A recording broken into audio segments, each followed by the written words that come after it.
Morning students. बच्चों, आज हम उत्तर गुप्त काल में हर्षवर्धन की शासन व्यवस्था का अध्ययन करेंगे। हर्ष का प्रशासन। हर्ष एक विजेता और साम्राज्य निर्माता होने के साथ साथ वह एक कुशल शासक प्रबंधक भी था। बाण के हर्षचरित और हेनसांग के यात्रा विवरण से हमें उनकी शासन व्यवस्था की जानकारी मिलती है। हर्ष ने गुप्तकालीन शासन व्यवस्था को आधार बनाकर इसमें कुछ परिवर्तन व संशोधन करके ही इसे अपना लिया था। उनके शासन व्यवस्था की कुछ एक मुख्य विशेषताएं निम्न प्रकार पहले हम राजा के बारे में बात करते हैं। हर्ष के समय में शासन व्यवस्था का स्वरूप राजतंत्रात्मक था। राजा देवी उत्पत्ति के सिद्धांत में विश्वास रखता था, इसलिए उसने परम भट्टारक, महाराजधिराज, परमेश्वर, परम देवता, चक्रवर्ती की उपाधियां धारण की हुई थी। राज्य का सर्वोच्च अधिकारी वह स्वयं होता था। राजा कार्यपालिका का प्रधान अध्यक्ष, न्यायपालिका का मुख्य न्यायाधीश और सेना का सर्वोच्च सेनापति होता था। राज्य के सभी महत्वपूर्ण पदों पर नियुक्ति स्वयं राजा के द्वारा की जाती थी। वह किसी भी व्यक्ति को उसके पद से हटा सकता है, किसी को भी वो उसके कार्यों से संतुष्ट होते हुए पदोन्नति दे सकता है। राज्य की आय व्यय का ब्यौरा भी उनके सामने रखा जाता था, परंतु सभी शक्तियों से संपन्न होने के बावजूद भी हर्ष कभी भी निरंकुश नहीं होता था। बांसखेड़ा और मधुबन अभिलेखों से भी हमें हर्ष की प्रजा हितैषी भावनाओं का ज्ञान होता है। हर्षवर्धन चंद्रगुप्त और अशोक की तरह व्यक्तिगत रूप से शासन के विभिन्न कार्यों में रुचि लेता था। जैसे कि मैंने आपको पीछे बताया था कि हेनसांग बताता है कि राजा के लिए दिन बहुत छोटा होता था।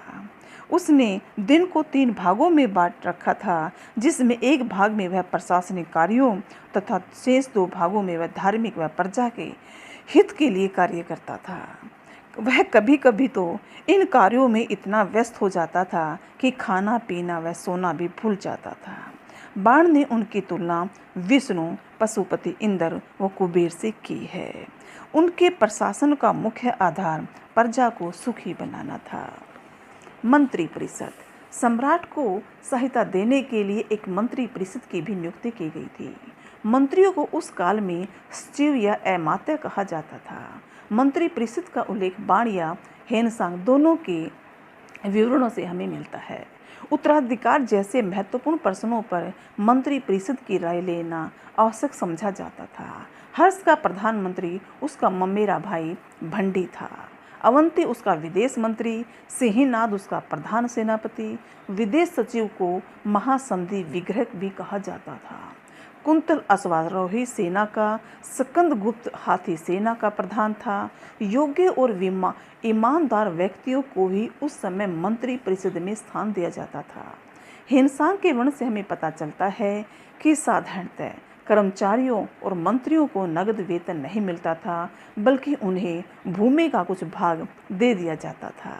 सैनिक अपराधियों को नगद वेतन मिलता था। हर्ष के अभिलेखों तथा मुद्राओं से ही हमें कुछ अन्य पदाधिकारियों की सूची भी मिलती है, जिनमें सबसे पहले हम महाबलाधिकृत, जो सेना अध्यक्ष था, उपरीक महाराज, प्रांतीय शासक, आयुक्त, साधारण कर्मचारी, मीमांसा न्यायाधीश, महाप्रतिहार राजमहल का रक्षक, भोगपति उपज का राजकीय भाग ग्रहण करने वाला, अक्षपटलिक लेखा अधिकारी, अध्यक्ष लेखक, कलरक, सेवक आदि प्रमुख हैं।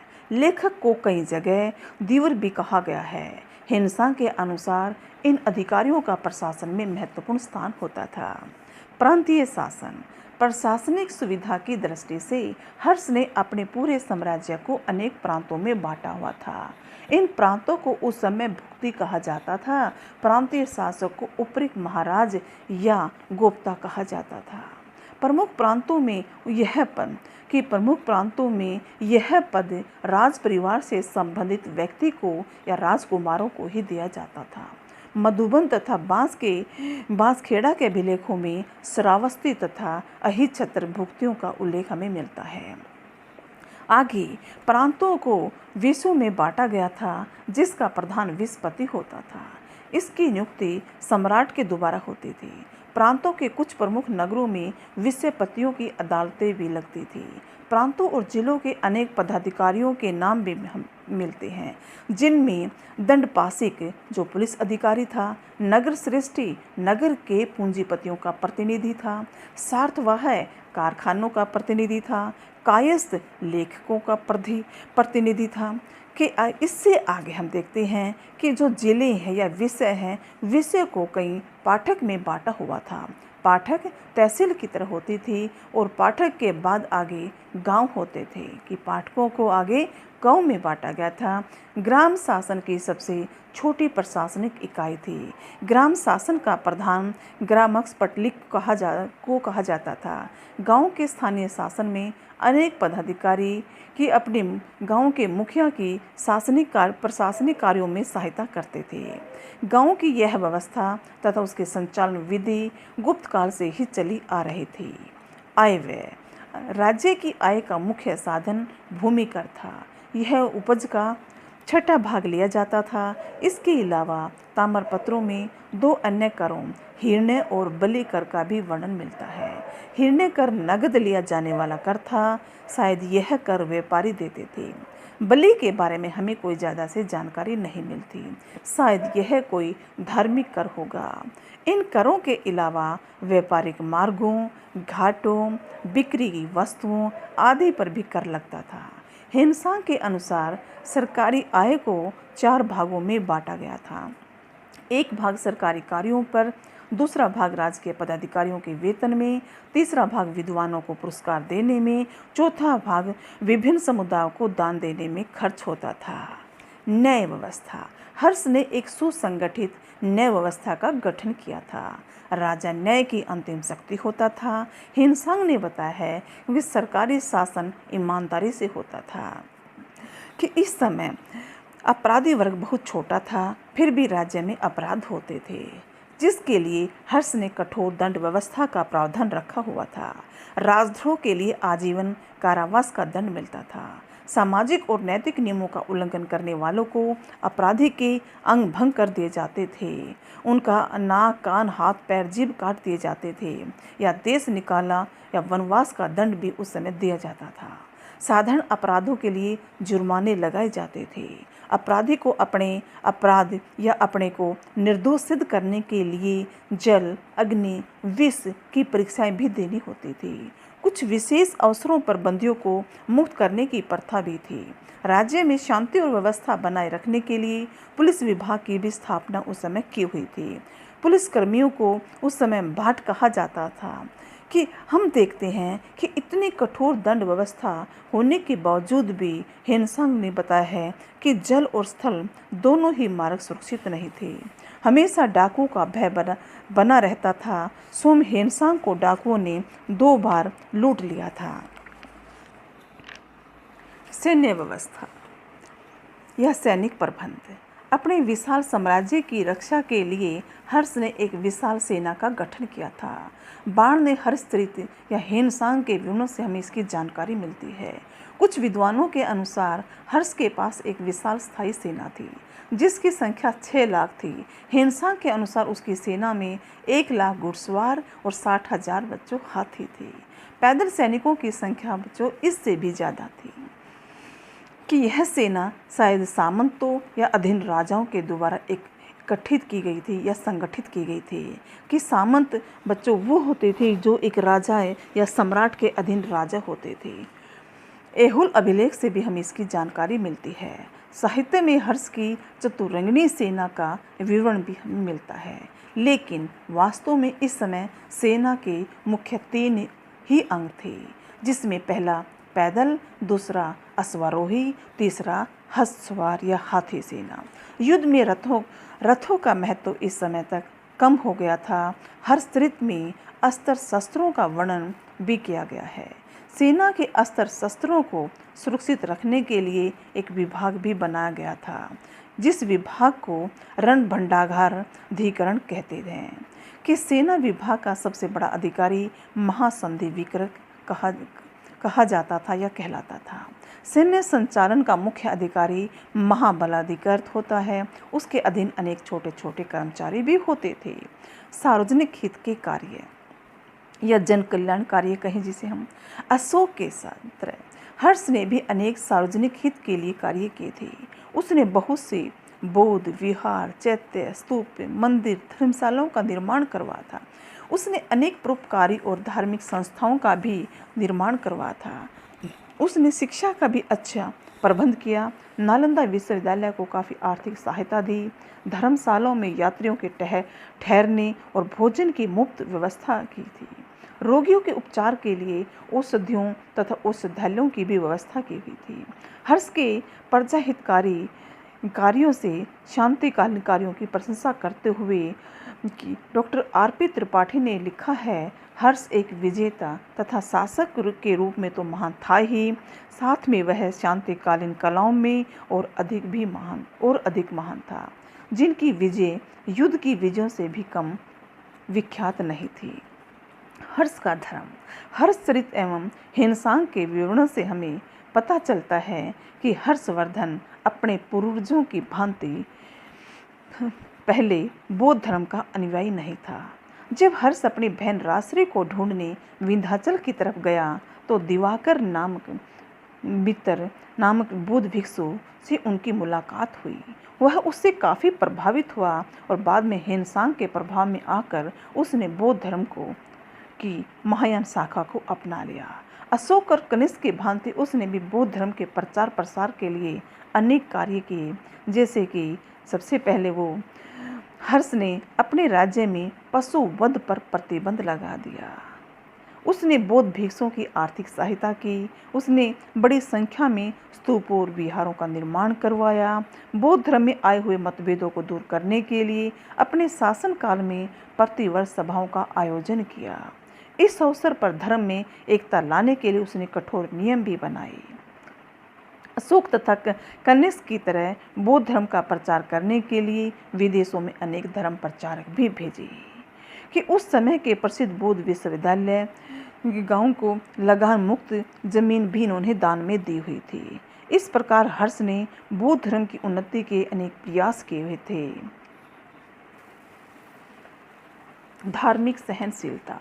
यद्यपि हम देखते हैं हर्ष बौद्ध धर्म में पूरा विश्वास रखता था, लेकिन फिर भी उसने अन्य धर्मों के प्रति उदारता का परिचय दिया।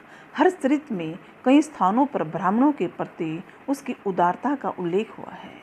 वह बौद्ध भिक्षुओं के साथ साथ ब्राह्मणों को भी समान रूप से दान देता था। वह प्रतिदिन 100 बौद्ध भिक्षुओं और 500 ब्राह्मणों को भोजन देता था। कन्नौज व प्रयाग के धार्मिक सम्मेलनों में उसके द्वारा शिव और सूर्य की उपासना किया जाना भी उसकी धार्मिक सहनशीलता का परिचायक है। कि इस बारे में हम देखते हैं कि हर्ष की धार्मिक सहनशीलता की प्रशंसा करते हुए डॉक्टर मुखर्जी ने लिखा है कि हर्ष के चरित्र का सही मूल्यांकन यह है कि वह केवल बौद्ध नहीं बल्कि वह अन्य संप्रदायों की भी उसने पूर्ण रूप से सेवा की है। धार्मिक सभाएं। कन्नौज सभा। कन्नौज का सम्मेलन हर्ष के शासनकाल की एक महत्वपूर्ण घटना है। हर्ष ने बौद्ध धर्म की महायान शाखा का प्रचार करने के उद्देश्य से 643 ईस्वी में कन्नौज में एक सभा का आयोजन किया। इस सभा में 18 देशों के राजा, 3000 ब्राह्मणों व जैनियों, 3000 बौद्ध भिक्षुओं, नालंदा विहार के 1000 भिक्षुओं ने भाग लिया। इस सभा के आयोजन के लिए गंगा के किनारे पर एक विशाल विहार का निर्माण विशेष रूप से किया गया था।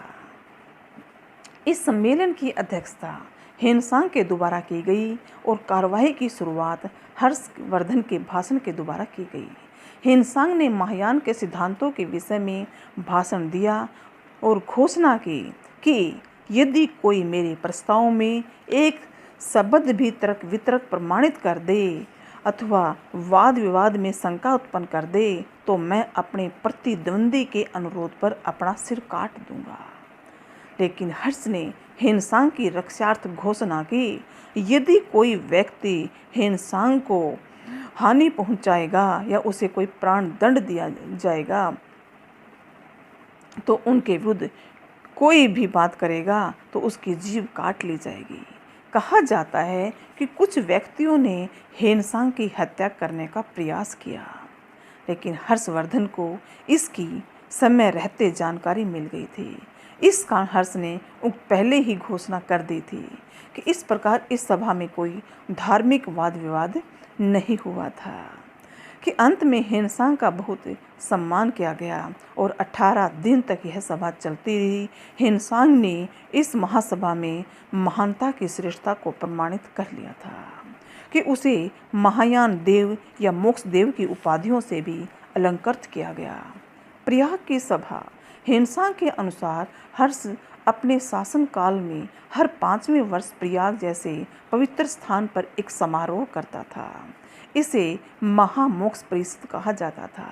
हेनसांग ने ऐसे ही छठी सभा में भी भाग लिया था, जो 643 ईस्वी में प्रयाग में आयोजित की गई थी। इस सभा में हर्ष के मित्र राजा, दक्षिण भारत का ध्रुव भट्ट, आसाम का भास्कर वर्मा के अलावा अन्य राजा, अधीनस्थ राजा, लगभग 5 लाख ब्राह्मण, भिक्षु, नास्तिक, निग्रंथी, अनाथ, गरीब लोग भी इसमें शामिल हुए थे। कन्नौज की सभा के समान ही इस सभा का आयोजन भी एक जुलूस के साथ शुरू किया गया था।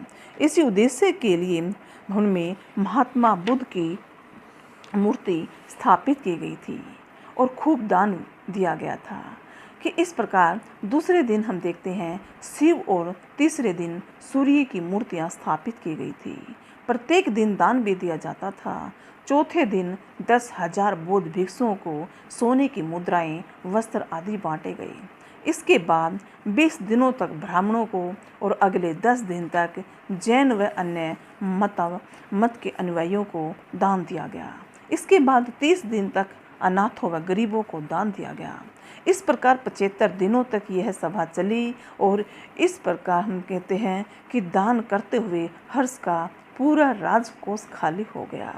अंत में उसने अपने शरीर से वस्त्र और गहने उतार के भी दान में दे दिए और फिर अपनी बहन राजश्री से कपड़े मांग कर धारण किए थे। साहित्य और शिक्षा। हर्ष न केवल एक महान विजेता था, कुशल प्रशासक प्रबंधक था, बल्कि एक उच्च कोटि का विद्वानों का आश्रयदाता भी था।